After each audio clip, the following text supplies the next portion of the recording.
I think entrepreneurs think that I'm the only one making these mistakes. I'm the only one struggling with these things inside of my business, but we all struggle, and you can only learn through those experiences, through those failures. And that's how we get better. And that's how we improve. And when you compound that over years and decades, then you finally start feeling like, hey, I'm doing a decent job at being the CEO or the leader of my business. But not people who are saying we're smarter than you guys or better than you, just maybe more experience. Maybe we've just made more mistakes. Maybe we've got these lessons and experiences that we just want to pass down to you because we've been in the game longer. And maybe we've been in the same amount of time, or, who knows? There's just things that we want to pass on to you guys, hoping they'll be golden nuggets, because our goal is to just bring value and to shortcut the learning curve for you. Like if it took me a year to learn something and I can help you change that in a week or a month, then this podcast was a success. And that's what we're here to do, to help more fitness empires show up around the globe and create more hope for the fitness industry and change it to a better place for everybody that's involved, the clients, the gym owners, the team members, everybody. Welcome to the Fitness Empire Podcast, where we show gym owners how to dominate their competition and build a massively profitable fitness business. Dustin and Matt collectively own 12 gyms and have a combined 30 years of experience in the fitness industry. They're here to help gym owners create an empire of impact and income.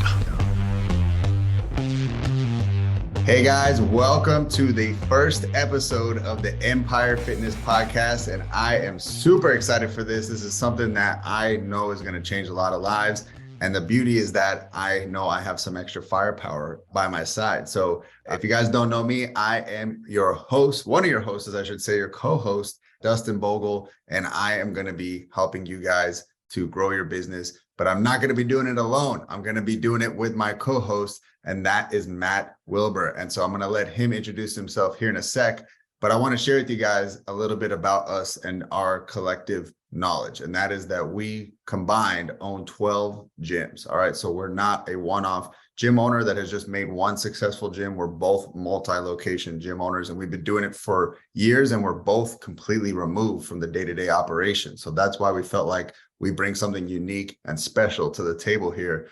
We also have a 30-year combined experience, okay, between the both of us.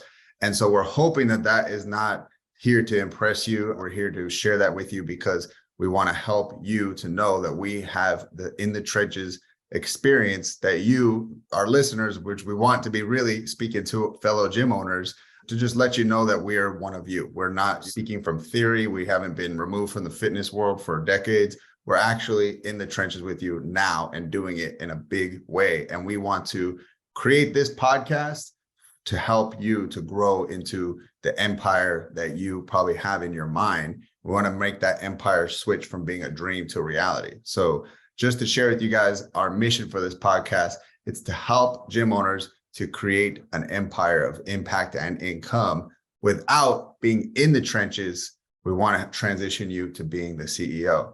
So Matt, you excited to do this, man? You ready to help gym owners grow? And I'm super pumped up. This is the podcast that I wish we had access to coming up in the fitness industry. Everything was just about marketing tactics, but really long-term, how do you stay in this game long-term and have the biggest impact on people's lives? And that is transitioning from being in the trenches, transitioning from being that trainer to being able to become that CEO and be a high-level CEO, so that you can have the greatest impact on your community. And that's what this is all about. And I'm super excited to be on this journey with you, Dustin. Yeah, let's do it, man. I'm excited, man. And so guys, we are going to be doing this. We're going to be helping you. Our goal is to help you build a business where you become known in the area as the transformation king or queen, but you are not having to do everything. You're going to be building an empire that is going to be making a massive impact. And then again, for you, allowing you to have a great income, which is why we start businesses. It's for both. And so that's what we want to build this thing off of. That's the foundation that we're going to build this kingdom on. So what we wanted to start off today is coming from our humble side and actually sharing with you guys what are our past experiences that did not play out for us, our failures.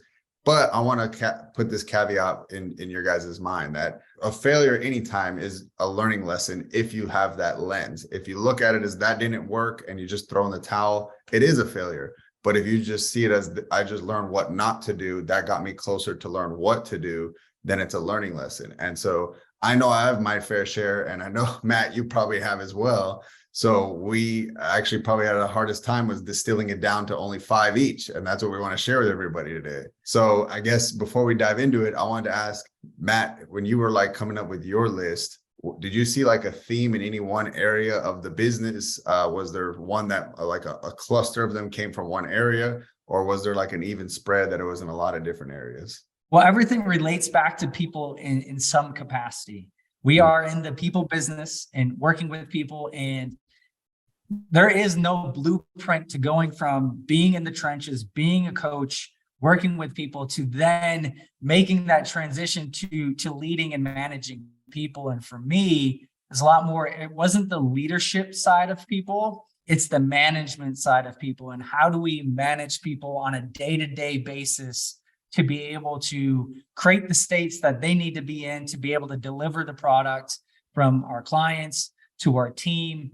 So for me, everything relates back to people, and every mistake that I've made in business that has had the most detrimental effect on my business, short-term and long-term, all relates back to people. So my big 5 all relates back to how do we lead and manage people, and some of the mistakes that I made and why I made those mistakes. And I know people will be able to relate, because me and you have worked with hundreds of fitness business owners, and these are common mistakes that everyone makes. And I think entrepreneurs think that I'm the only one making these mistakes. I'm the only one struggling with these things inside of my business, but we all struggle, and you can only learn through those experiences, through those failures. And that's how we get better, and that's how we improve. And when you compound that over years and decades, then you finally start feeling like, hey, I'm doing a decent job at being the CEO or the leader of my business. But I still make mistakes every single day. I'm still challenged every single day.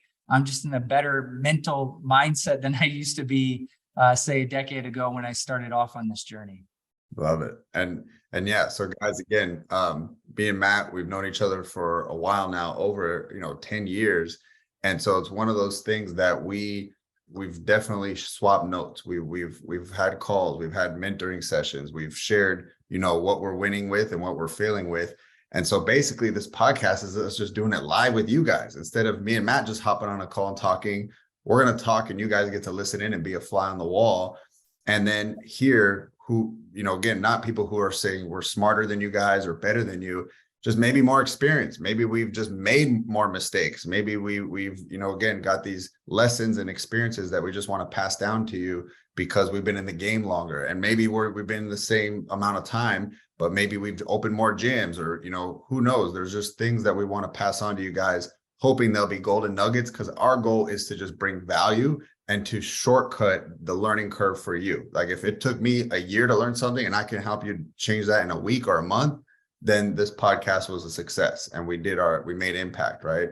And that's what we're here to do, to help more fitness empires show up around the globe. And it's because me and Matt have a shared mission, which is to help to reverse the way that our country's going with the obesity epidemic. We're on track to be, in 2030, our population being 50% in the obese category. And remember, there's the overweight category and then obese category. So that's staggering that 50% will be considered obese by the year 2030 if the trend continues. So we have to reverse the trend. We have to start going backwards with the health of our country. And that's the whole reason for our businesses, and the reason we choose to be in the fitness industry and choose to want to help you guys too, because we need to reverse these numbers, right, Matt? That's like what we're here to do. 100%. And if you look at the downstream effects, so yeah, that's the adult numbers, right? But what's the effects down on the kids and the children? Because let's face it, when you live in an obese environment, the likelihood of you becoming obese is very high. So if both of your parents are obese, you as a child are 80% likely to become obese. And then we know the downstream effects on mental health and the long-term effects of being overweight, right? One of the reasons why I know that is because I grew up as an overweight kid. I grew up in a bad environment from a health perspective. And I know the effects that it had on me growing up. So it's not even just about getting the adults healthy, fit, and happy. It's about when the adults are healthy and fit, the impact on their kids is absolutely massive. But it all starts with the fitness business owner being healthy, right? You being a healthy leader, you creating a healthy environment. So in many ways, this is us giving back to the industry, because I truly believe, and I know you believe, as personal trainers, as fitness business owners, we have the most important job in the entire world. And I know when you become better at your job, the impact that you're going to have on people's lives is going to be massive. And together we can change communities. And that's really at the heart of what we're trying to do with this podcast. Yeah. So guys, we titled this first episode A New Hope, because that's what we bring. We need to bring hope to our country, and don't think that, war only exists off of our soil. This is a war here on American soil. Honestly, it's a global thing. It's not even just America, but we are at war. And the way we see it is that gyms are forward operating bases in that war. You, the gym owner, are the general, and the coaches are the frontline troops fighting that war every single day. So we are at war on our own home turf to change this. And that's what we're here to make a big change in. So Matt, let's dive into these 5 lessons, man. I'm going to kick things off with one of mine, and then we'll let you go with one of yours, and we'll kind of keep going back and forth.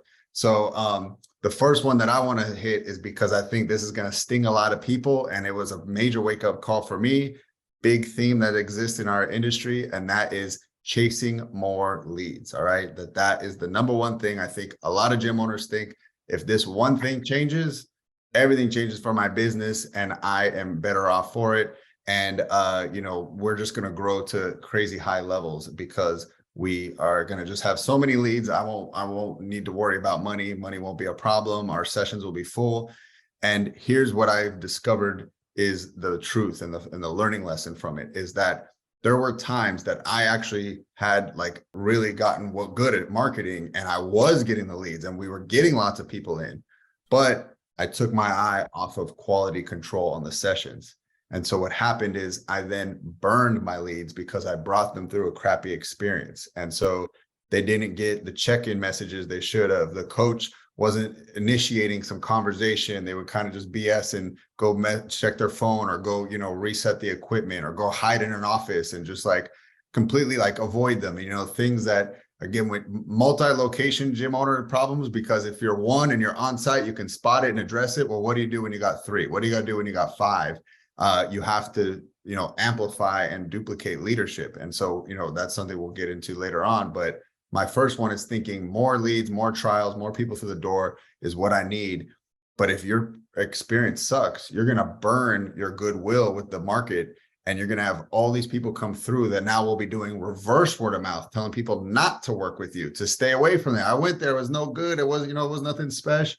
And so this could completely have the opposite effect. It can reduce your business. You got people canceling, not converting, and, doing, again, reverse word of mouth. So that was a big learning lesson. It was actually having the ability to control myself and to say, hey, let me get my experience really dialed in. Then I'll go nuts with marketing. Once I learned that skill, it was like a switch I could turn on and turn off when I needed it, but I had to make sure my house was in order before I invited the guests over, right? So that's exactly a big learning lesson that took me way too long. So guys, again, I'm passing it on to you because I don't want you to have to struggle with that one for very long. That's a massive lesson. I've seen that massively over the last decade with a lot of people that they hire the latest and greatest marketing scheme or scam, and they don't have a great product. And then really all they're doing is accelerating the rate of going out of business because they are pushing so many people through their doors, and operationally they're not ready. And I truly believe the best marketing tactic is to have the best product in town, and then marketing gets a lot easier, right? But 100%, don't be trying to push hundreds of people through your door unless you can give them a great experience, because your reputation is ultimately how people feel about you.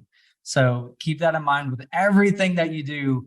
It's all about how do people feel about you, and make sure that you're ready to give a great experience to those people. Dustin is the king of one-liners. So I tried to add a few one-liners here. And just so you all know, me and Dustin did not talk about what our 5 are going to be. And hopefully we don't have the same ones, and maybe we do, but I created a few extra just in case, because typically me and Dustin are in the same wavelength when we think through these things. So the one that I have today is the quality of the people that you hire equals the quality of your life and your business. 80% of the success that you're going to have in your business is the people you let through your door. And one of the biggest mistakes that I used to make was I used to sell people on why they should come work for us. Like, an interview was me selling them on how great it was going to be when you came and worked for us. And ultimately, what you should be doing when you're hiring people is looking for the red flags of why you shouldn't hire that person.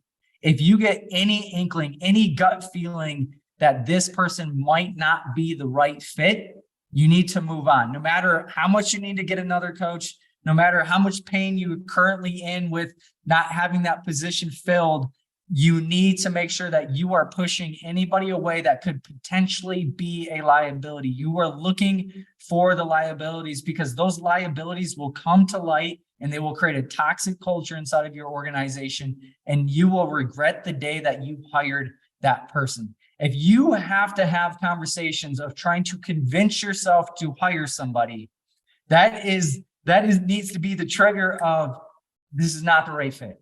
If you have to convince yourself somebody is the right fit, they are not a right fit. I have found that either they're a hell yes or they're a hell no, right?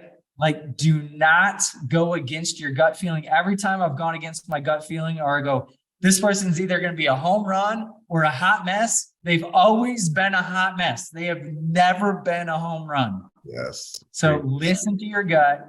80% of your success is who you went in through the front door. And a big test of that too is, do you like this person? There's been so many people that I've hired because they can do the job. They'll be great at it. Clients love them, but me and that person don't share the same values. Now you're coming to work and you're not looking forward to working with your teammates. And so much of success long-term in this business is state management. And if you're working with people that give you negative energy that you don't enjoy being around, good luck creating an amazing culture. Good luck of you being inspired and excited every single day. So on top of everything that I just shared, make sure also that you actually like this person. Could you hang out with this person outside of work? Do you get along with this person? Do you have shared values, shared beliefs? Because believe me, if you work with somebody long enough, they matter. So that is my first tip for everyone. Biggest mistake is hiring the wrong people.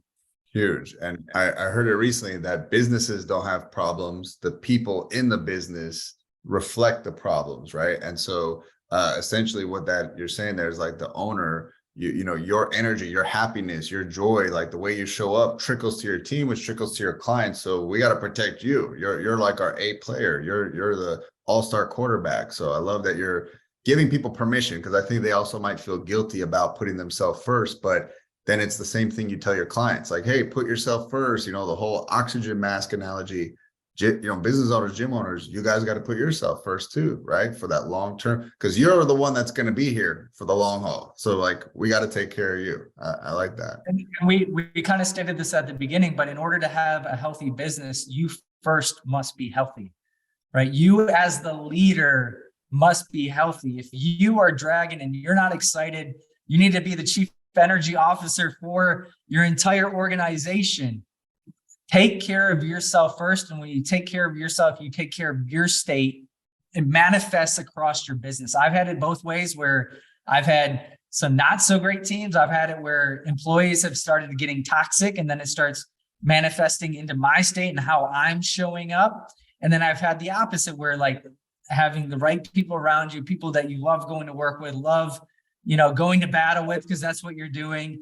And it just massively changes your energy. So it is very selfless to make sure that you're taking care of and you're hiring the right people around you so that you can show up the way that you need to show up and have the impact that you want to have on people's lives. Love it. All right. Well, I'm going to go to my second one here, Matt, and that is making the mistake of not duplicating leaders. That was something when I went to 6 gyms at one point. Was I thought it was as simple as equipment and putting some coaches through the door and just signing the lease and off and go find, you know, the next building and move on and go, you know, go. And then I broke my business, I broke myself, I broke my systems because I didn't think that was a requirement, was that I need a leader. And so I'm the type of guy that, unfortunately, I learned from touching the fire. You could tell me it's hot, don't do that, don't do that. And I just got to touch, I got to find out for myself. And I had heard that, again, you got to have leaders, you got to duplicate the culture, you got to have somebody that's going to be there as an extension of you. But I thought, well, if the coaches are awesome, everything will just work out. And it was a huge mistake. And I didn't have somebody that was, learning at maybe one of the existing locations that were tenured and had good culture, and then duplicating those culture habits into them, knowing that now you're going to go run the next one. I just hired 100% cold in the next city. And that's what's challenging when you open a location far away. All my locations were 30 to 45 minutes, sometimes 90 minutes away from each other. It's a tough ask to get somebody to move from, one city to 90 minutes over because you want to open a gym. And so that was a struggle for me, and a learning lesson was that, hey, single location owners, you're crushing it. You think, the next thing for you is open location number 2 or 3, whatever you're at. I would, number one, first tell you, maximize the hell out of location number 1. Make sure it is running like a hummingbird. But also the best way, in my opinion, to expand and open more is to have a leader that you are like really building up at that first location that's going to move on or open location 2. And again, that's my experience. If other people have done it in another way, definitely open to hearing other ways of doing it. But I found that that's the way that I think works best. So yeah, big failure there, and end up having to close a couple down, and my strongest locations left standing. But it's because, again, lack of duplicating leaders. So that was a major learning lesson for me.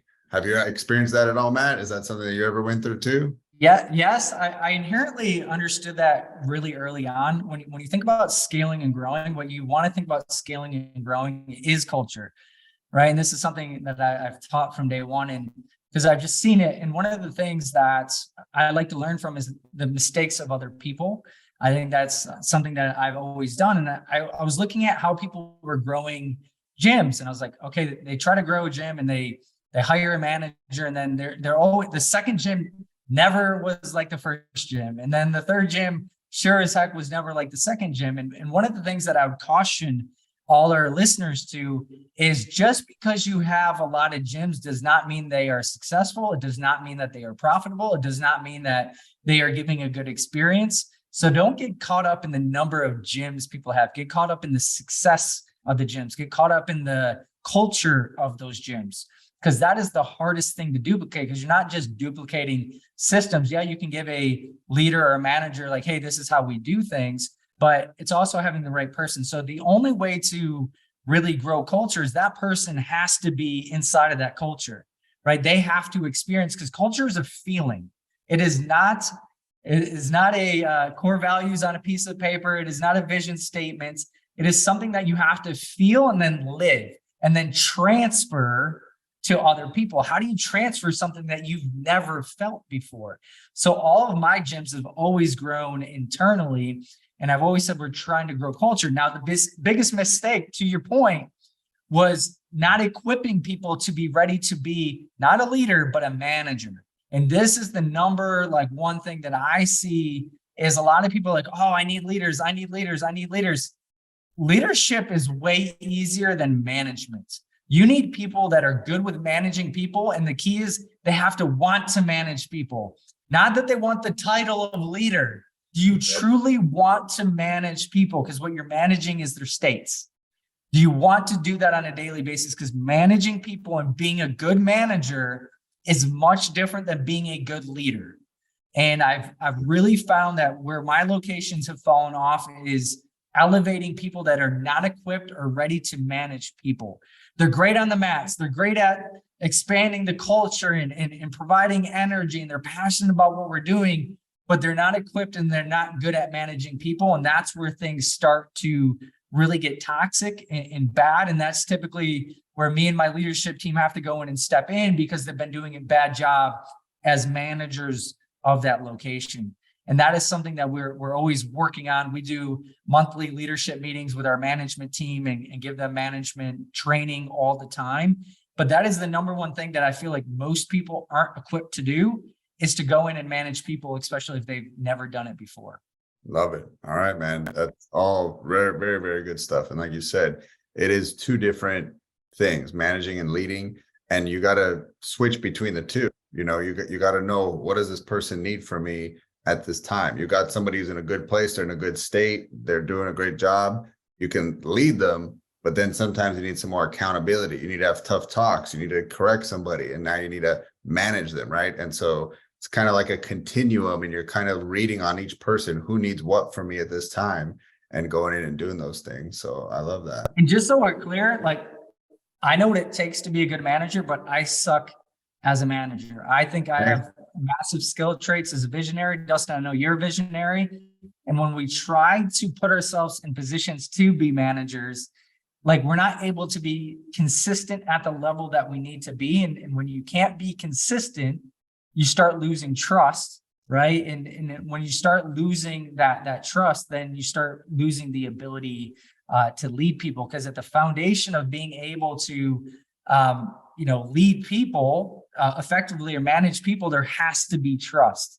And I've definitely, it's not one of my biggest mistakes, but it's in there. It was on the list that it didn't make it, but it's coming to light. Like, you should never do anything you can't be consistent with, because the minute you can't be consistent with something, you lose trust, and then you lose the ability to actually lead people and manage people and bring them to where you want to bring them. I love it. That is one of the tweetables, one-liners of the episode. You should never do something you can't be consistent with. I love that. All right, Matt, let's go to one of yours on your list. Yes, you'll like this one.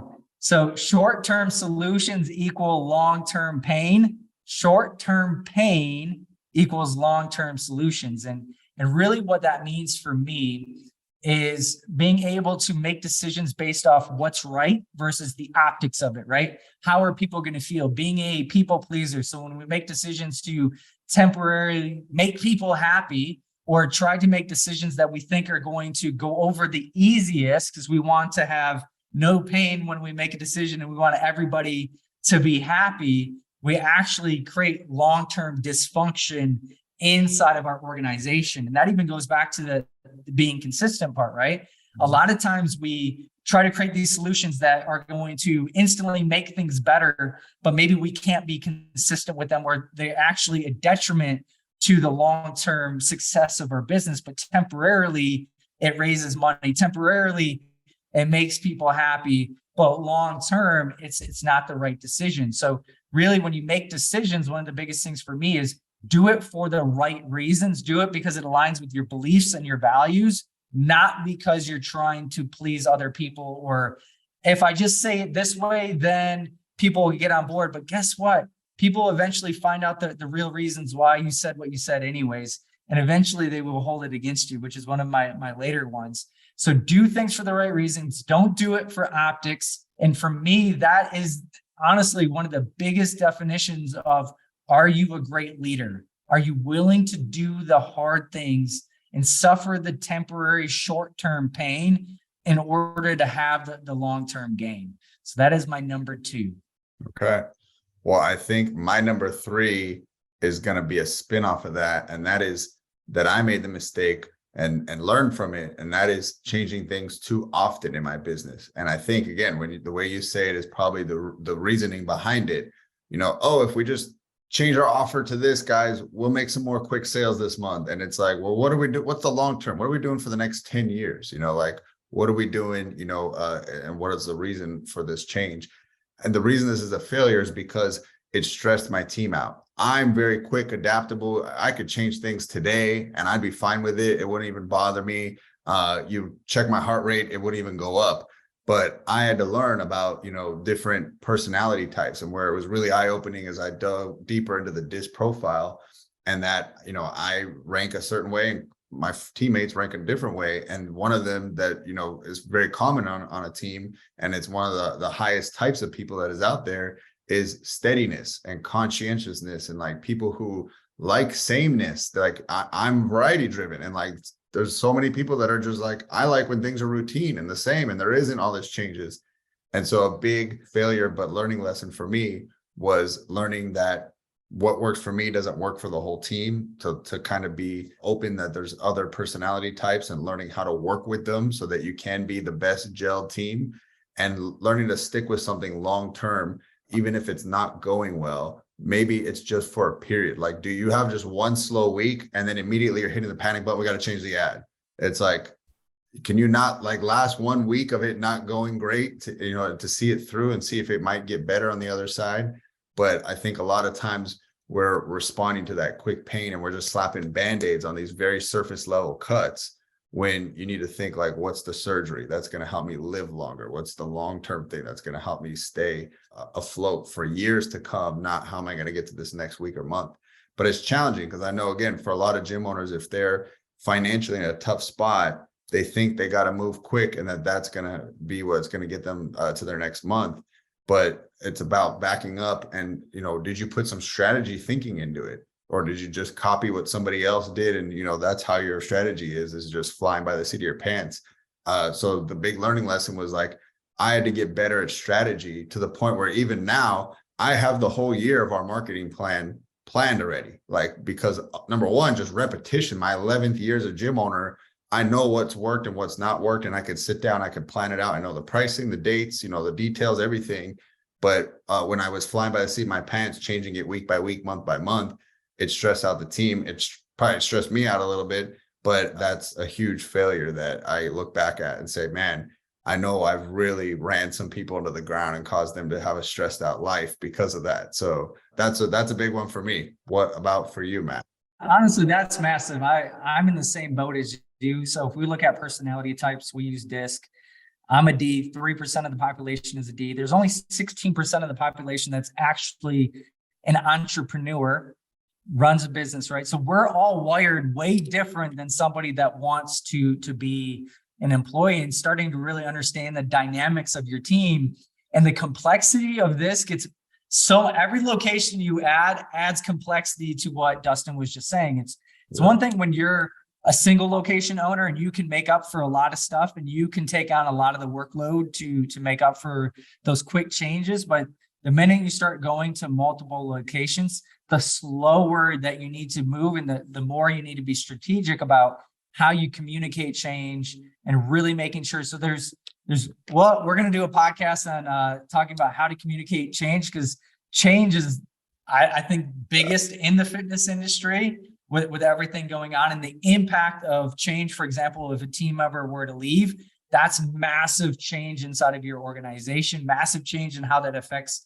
people mentally. But when you're communicating change effectively, a lot of us, when we're going so fast, we think we're communicating, but we're really not communicating. We're not communicating what our team actually needs to hear either. We're hearing what we need to hear. We're hearing, hey, if we do this thing, this is going to have this impact on our business, because we're results-driven individuals, but they don't actually care about that, right? They care about how does this affect me and what they need to do. And they start going all these what ifs. So before you make any changes, you need to have a clear plan of action and clearly communicate and give them plenty of time to be able to get that information before they have to take action, right? Because now you've put them in a bad state, and now they need to go put on a rock star session in front of clients. They're going to struggle with that. So I 100% agree. I'm very similar to you in that front of trying to move too quick. Solves the immediate problem, but it creates a downstream problem that is way bigger than whatever you were trying to solve on the front end.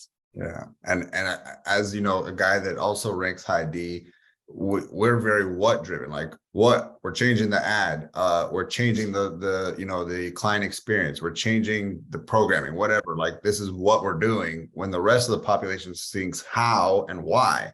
And if you don't put that into your communication, so I'm glad we're going to hit that on a future episode, you kind of just skip over. For us, it's just a task, right? It's just something that we have to do, and we go do it and we move on. It takes no mental energy for us, but it takes up a ton of mental energy for your team that causes downstream effects, especially when you don't do it strategically, and be able to be proactive with your communication and be able to get out in front of all the things that your team may have concerns or issues with, so that when you deliver it to them, they're like, okay, this is all buttoned up and we're all on the same page. That gives them that consistency and that stability that they require. And this will actually bring into one of my points of being the CEO is, there's recipe builders and there is bakers inside of your organization, and really understanding too, who needs to know what and when do they need to know it and who's involved in what based on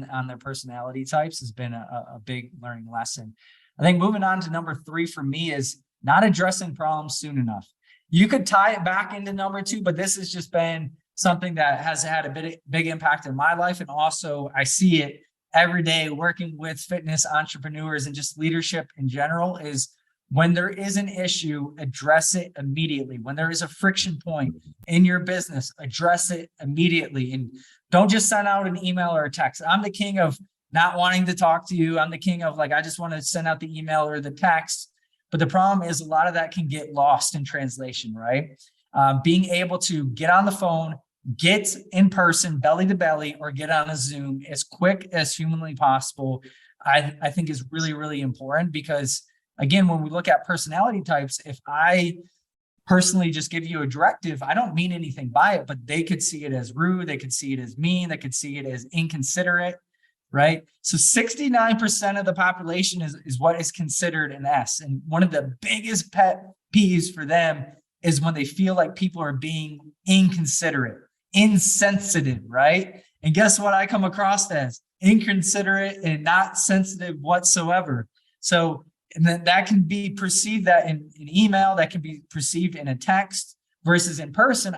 I come across as not that, right? So being able to communicate, get on the same page, really understand what the real issues are, because oftentimes what people express as the issue is actually not the issue. It's like in sales, people give you an objection, but it's not the real objection. And then you're trying to solve for the wrong objection. And then you finally solve it. And then they give you another one, right? Versus going, hey, if we were able to figure this out, is there anything else preventing you from moving forward?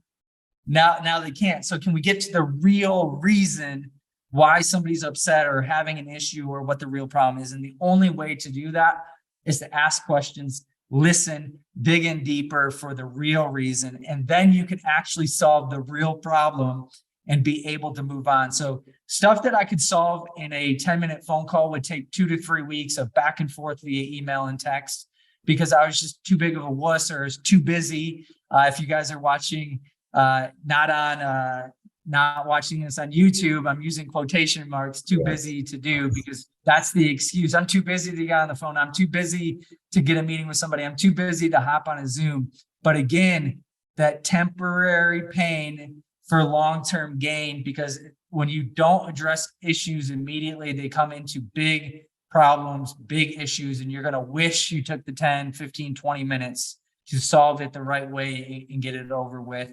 Because here's the deal. As an entrepreneur, a lot of us can compartmentalize what we need to do, right? Like, it's like, hey, this stuff's going on, but I got these other tasks to do, and I'm not even going to worry about that.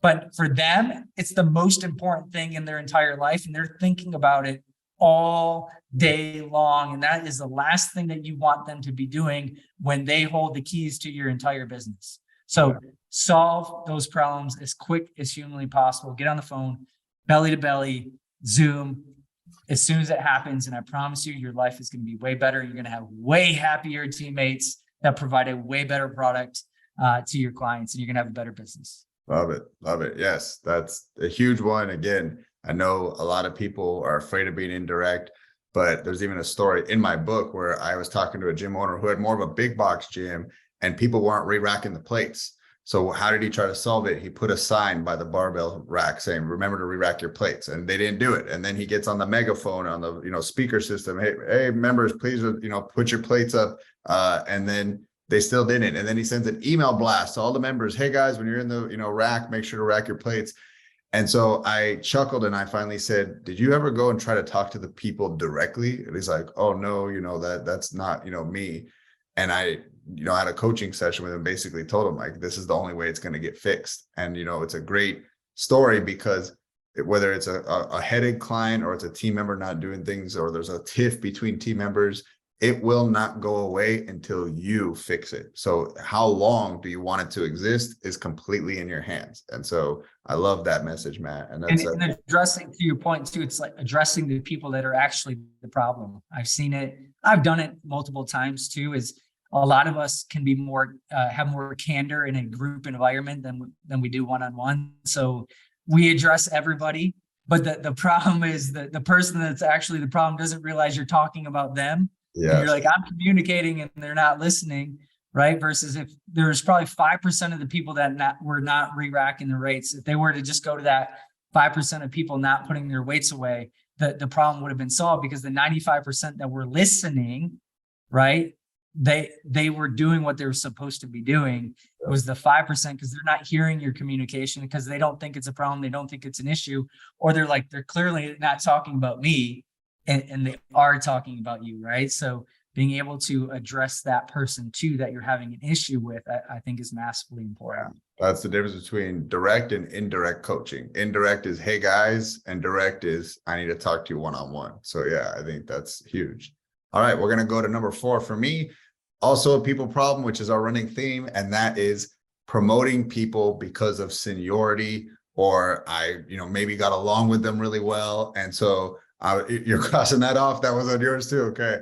So basically they just been with us 3 years and I want to see them do better. And so I just want to thank them by moving them up, but they're an awful fit for that role that I'm trying to fill. And so seniority doesn't mean nothing. And so a lot of times I talk to a gym owner and they're like, this coach is a rock star. They've given me 2 years and I'm getting ready to make them the manager or the head coach. And so I have to, kind of like share my filter down to them, which is just because they've been there a while, that's the only reason. Like, what is the role they're in and what is the role they're stepping into? If they are light years apart, no, do not do that. Let me save you some headache. And so again, we brought that up earlier, like the ego of a bigger title. In fact, I even had coaches tell me, I'm just a coach, can I get a different title? Like now that I'm doing this, because they had another side project.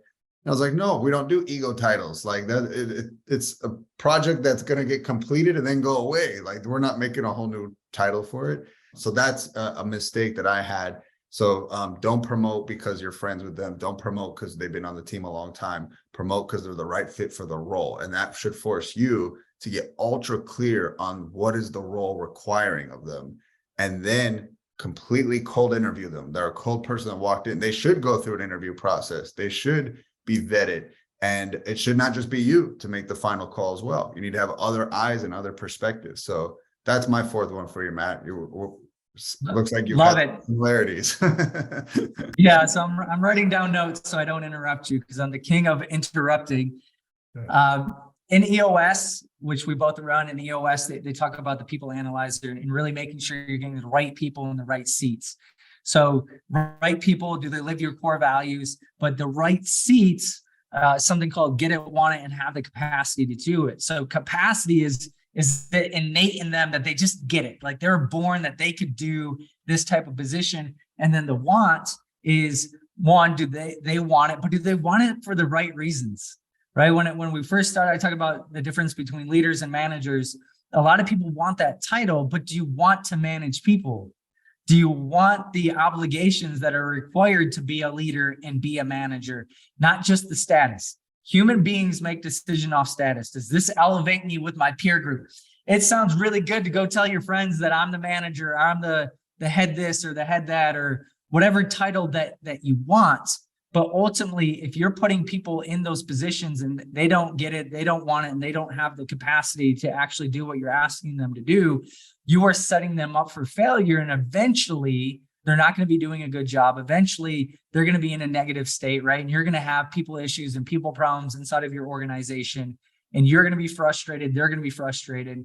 And one of the keys to keeping team members long-term and keeping them happy is keeping them in their sweet spot.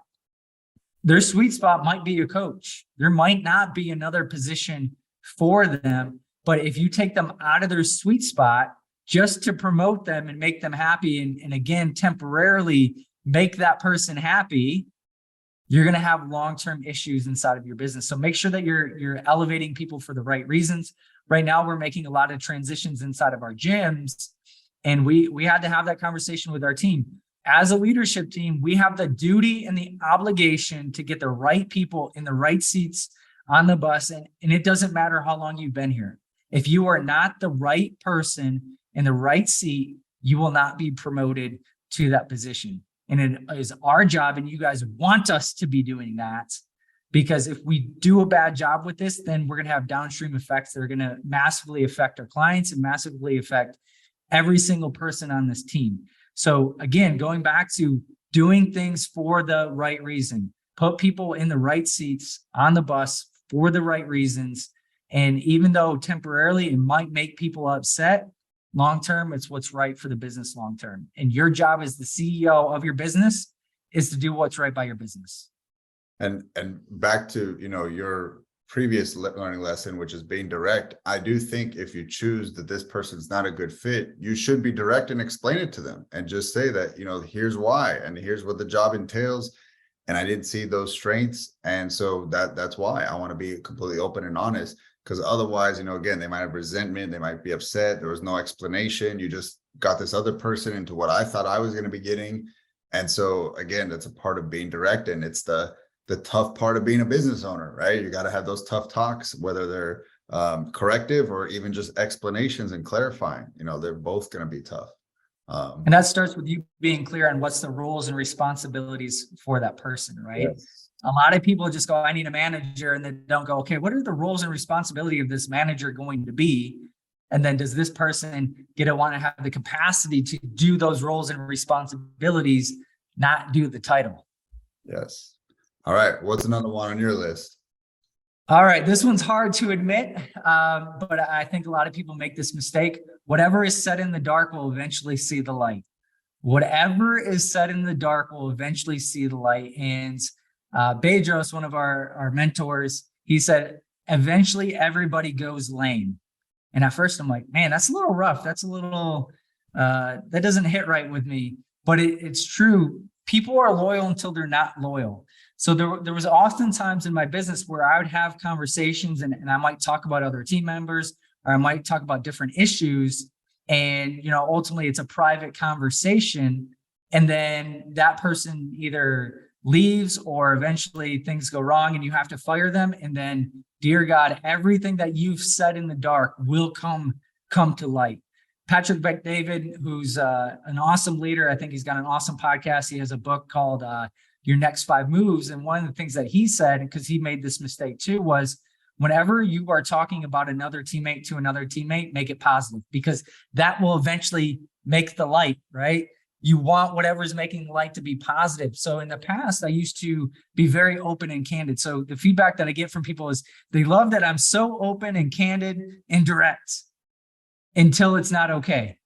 And when it's not okay is when they leave. When it's not okay is when you've had to have a tough conversation with them or you've had to let them go. Now everything you say will be used against you. Just think about that. When you're leading people, just think eventually everything I say will come to light. Is what I'm saying right now to my team member, if another team member heard about that, how would they feel about that? If a client heard me talking about them in a certain way, how would they feel about that? If we're using a certain marketing tactic, and this used to happen to me, especially when I tried to be a people pleaser and try to message things in a way, or try to use some tactics to make people feel a certain way about something, the team would be on board because it'd have the effect that we want. But then eventually when that person comes disgruntled, they're like, oh, Matt's a liar, or, oh, they do this, but they don't really mean that, and right? Which causes massive, massive issues. So it all starts with just being clear on your values, your beliefs, and being true to you and doing things for the right reasons. Then you don't have to worry about what comes to light. But everything in the dark will see the day of light. Just remember that when you are communicating about anybody, when you're in front of anybody and talking about anybody, make sure that you're speaking positively so that what comes to light is positive things and provides good energy to people and doesn't think negatively about you. And it will lead into my 5th point here in just a second, but just curious to see what you have to say about that one. No, I mean, I think that is a way someone should just operate, even not in business, that you should really opt to have, nothing but good things to say. And that if you do have corrective stuff you're being direct and you're going to that person and handling it with them. And so if you do feel like you have to have a talk with a team leader or somebody on your team about a team that is not, like whether it's behavior, they're not getting things done, it should be all with the vein of solutions and saying, well, what are we going to do? What are the action steps? Let's not just sit and talk about it. To me, that's the definition of gossip, is when you talk about a problem without people who have the ability to control it. And if you talk to someone who can change it, now you're being action orientated, but if someone comes to you and they just complain like, oh man, it sucks, we got to do this, I'm just complaining and gossiping. But if I go to the boss and I say, why are we doing this? What, can we do this? I have this idea. Now I'm talking to someone that has the power to change things, and that's being more solution oriented, right? So like, I love that. And part of where this came to was the circle of trust. I think as you elevate, it needs to get smaller and smaller and smaller, right? And really, who can you have tough conversations with? So everyone needs a sounding board in some capacity, right? Absolutely. And the issue is the sounding board needs to be smaller and smaller and smaller, and people that you trust.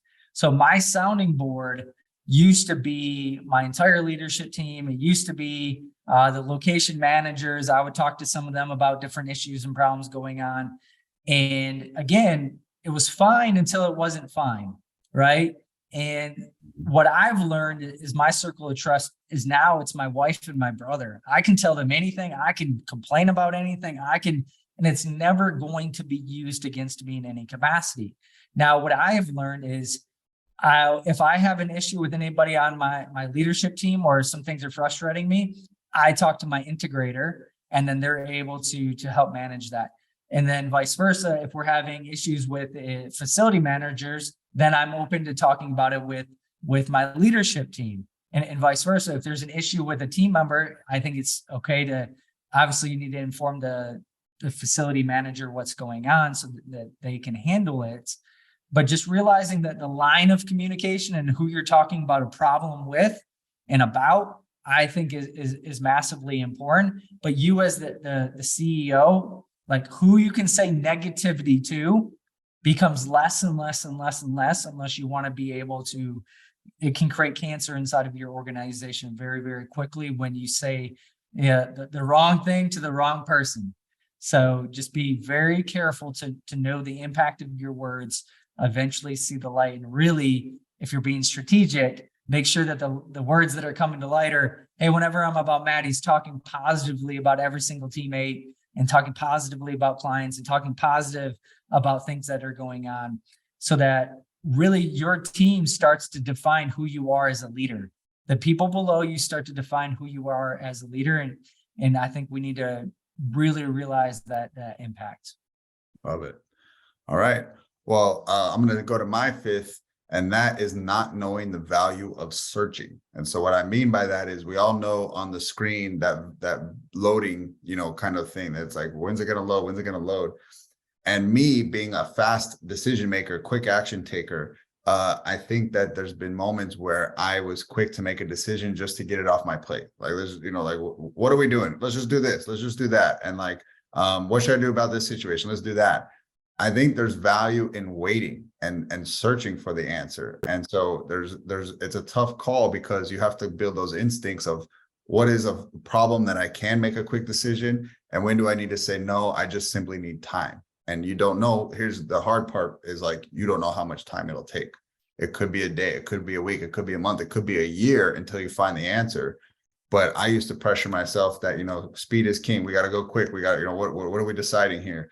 And there's certain things that you honestly shouldn't, And so I think that one of the learning lessons I want to pass on here is it's okay to be searching, be in that loading kind of mode on big decisions, and give yourself grace if it takes time. And it might be, should I hire this person? That should not be a quick, like, they've been with me 2 years. Okay, they're the head coach. Like, hey, I heard entrepreneurs, business owners should be fast decision makers. Well, that one is going to bite you in the butt.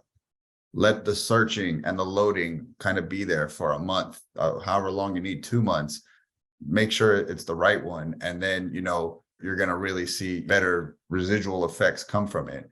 It could have been searching for my next mentor. Like, it could have been, like, hey, I see all these, mentors I can work with, but for whatever reason, they just don't feel like what I need right now. I'm going to keep searching, right? Who's my next hire? How should I change things, for the better? It's okay to be in that mode, and it can feel uncomfortable and it can make you feel like at edge and have anxiety. But I just want to let you guys know, like, there's value in it. And most of the time when it was a big decision, I slept on it and I thought about it and I talked to peers about it and I did some research on it. When I finally did make the decision, it was like the best decision I could have made, because I put so much energy into it. I think we skip over the energy of thinking and creating clarity and getting other people's opinions. Like, that is work in itself, and so that's something that I didn't do. I was the quick, like, let's do this, let's do that. You guys come to me with a problem, I got a solution for you in a matter of seconds. And I think that, there's big initiatives, that take time to build out, and so you got to be okay that you're going to be, searching for that for a while, and that shouldn't cause you anxiety. So that's my fifth and final one, man. A little bit more philosophical, but it has been a big one for me. I think obviously with that one, there's nuance, right? Some things can be decided quickly, and some people will use what you just said to, I'm thinking about it, to not make a decision. They already know what the decision needs to be made, but they're trying to find this magical insight that is going to, make this big difference, right? So when you're making a big decision, I think waiting, especially knowing that it's based on logic and not emotion, for me is massively important. And then getting the input from the people that your decision affects. Meaning, when we run a campaign, sometimes I don't think through the lens of, like, our directors who have to do all the onboarding and do sending out the emails and handling the clients coming in, right? I'm thinking through the lens of marketing and getting people through the doors. And I'm not thinking through the lens of, how does this affect every single coach? What do they need to know? How do I need to prepare them, et cetera, right? So that's why I love my leadership team. Is I actually surrounded my leadership team with pretty much everybody is high C's except for one person. So they are the details people, right? They want the I's dotted, the T's crossed, which is good. They make me slow down and they think through all the areas that maybe I'm not thinking through. And they're like, the great thing about them is I used to have people on my leadership team and other people around me in my inner circle that would always be like, no, we can't do that. This is the reason why we can't do that. And that's frustrating, right? Versus going, hey, it's a really great idea. I think we should do it, but we need to put some more time into X, Y, and Z. So they're saying yes, but let's get these things in order to be able to do those things, which I think is really important. So we are the idea people. We are the problem solvers, and really it's just, this is what needs to get done, where they start thinking about the what and the how and the who, and really getting all that in place so that when we do it, it is highly effective, which I think is important, which goes to my fifth point, which is really understanding my role and impact as a CEO inside of a business. And one of the things that I had to learn, and sometimes I still learn this, is there's only one CEO in your business. That means there is only one of you. Everyone else is a team member. Everyone else doesn't have the ultimate control inside of the business. So the loyalty, it's kind of like the military. People in the military are loyal to each other. They are fighting on the front lines for each other. They are battling for each other.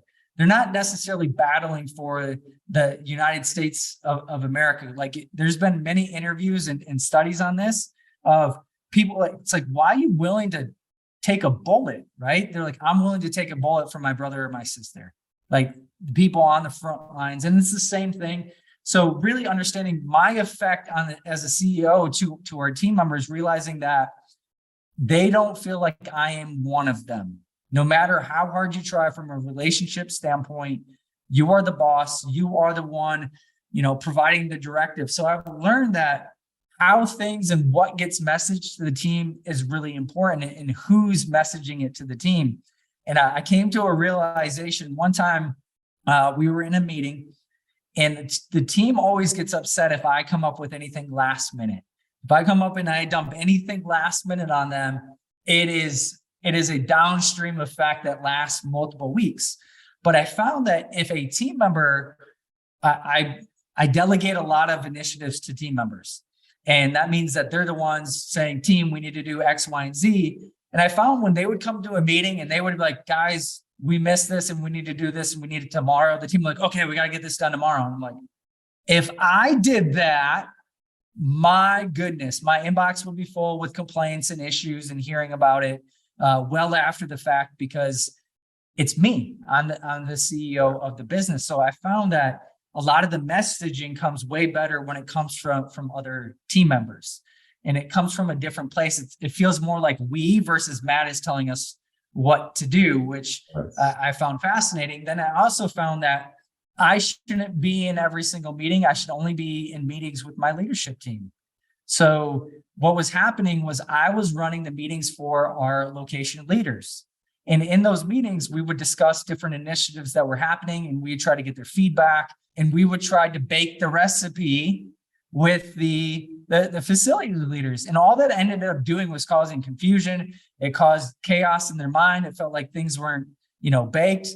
And, my personality is I'm a DC challenger. So when people give advice or feedback, I will challenge why they think the way that they think, which then what happens over time is they just don't say anything because they don't want to be challenged. And people would be leaving those meetings in a negative state. Me, I'm like, it was a meeting. We accomplished what we needed. We got the results that we wanted. And I was fine. I went on to the next task that I needed to do, but the team wasn't fine. Right. So I have found that my job as a CEO is I need to position myself where I can only put my team in positive states. So when we do all team trainings, every couple of months, we shut down, we do all team trainings. I educate, I teach, I motivate, and I inspire. Like, so whenever they're around me, like I am an energy source for them of positivity. And that puts us in a great light. When I'm in a location, I see everything that is wrong. Like I can see everything that is wrong. And I used to let people know, like, hey, this is dirty. This needs to get fixed. This wasn't right. The sound doesn't seem right. Right. So then when I walk in, I'm just negativity. So I've learned that when I go into a facility or I'm around team members, it's all positivity. I send them emails. I send them positive feedback. Like, hey, you did an amazing job today. Da, da, da, da. I go to the facility leader. I go to my leadership team and I go, this shit needs to get fixed. I don't say that to the coaches. I don't say that to anyone. It's positivity. So it's still knowing that these things need to get fixed. These things are wrong inside of the business, but it's who I'm expressing it to, knowing how that affects them is massively important. So me positioning myself in a positive light, and I'll give you one more example, is we were doing our domination workshop and there was an owner here with their facility manager, and she was doing their weekly meetings at the teams. And the reason why she was doing the weekly meetings with the teams is because she wanted the team to build relationships with the team and be present, and that she values them because she's there. And what was happening, she has the exact same personality as me. And she's like, I always ask the team for feedback, but they never give me any feedback. And I was like, this is why, exactly what I just described. And her facility manager was right next to me, shaking her head. And I said, you would be better off having your normal leadership meetings and then having her tell the team, this is the initiative. This is what we're doing. This is what we're working on. This is what we need from you. Right? Because now it's coming from a peer and not from the CEO of the business who feels like they're talking down on them and this is what we need to do. So I've really had to understand what is my role as the CEO and how do I get my message across that has the greatest impact on my team in a positive state, which then actually makes it way more impactful and doesn't create the negativity and the cancer that can follow after when you don't put yourself in those positions. And the last piece of that is a lot of people go through life not intentional about how they show up. You as a CEO have to be intentional about how you enter every meeting, how you enter every single room, every interaction with clients. What is the outcome and the feeling that you want to produce with the people that you are around? You have to be intentional, because all it takes is one time of not being intentional and causing a negative downstream effect on your organization. That can be draining, But that is why you're at the tip of the spear. That is why it's hard, right? Is because that is the expectation. That's what it's required to be elite, is how intentional are you in every meeting? How intentional are you in every interaction? Because how people feel about you ultimately matters, because that is what they're telling teammates. That is what they're telling clients. And your reputation as a CEO of a multi-location business, your reputation is whatever your team says about you. That is your reputation inside of that business. So make sure when you show up for your team, you're putting yourself in the position to win, and then be able to make sure that you're still being effective. You're still getting things done that need to get done, but it doesn't have to come from you. And that is how you elevate to becoming an elite CEO inside of your business. Love it. Can't think of a better way for us to wrap up. And guys, again, I know that we went through a lot of failures here. Between me and Matt, we shared 10, and those are just us even having a hard time coming up with just our 5, because we had a longer list. And this is the type of value you guys can expect on this podcast. So I hope that we really blew your guys' minds and gave you a lot of learning lessons. If you didn't take notes, definitely go back and listen to this again, because these are the actionable things that are going to really change your business. We think it's the big crazy marketing scheme. We think it's the better sales process. It's a lot of times starting with the leader. In fact, it's almost all the time starting with the leader, that if you change, you improve, then it'll trickle down into the business, and that's where the growth will happen. So that's what we want to help you guys with. And that's the whole purpose behind the Fitness Empire podcast. So we're fired up, Matt, right? We're going to do this, create more hope for the fitness industry, and change it to a better place for everybody that's involved, the clients, the gym owners, the team members, everybody. We want to have a massive impact on them, correct? Yes, sir. If you guys got value, please like it, please share, leave your feedback. We want to spread this mission, because when we spread this mission, we are going to change even more lives together. And we look forward to being on this mission with every single one of you. All right, guys, we'll see you on the next episode. Bye.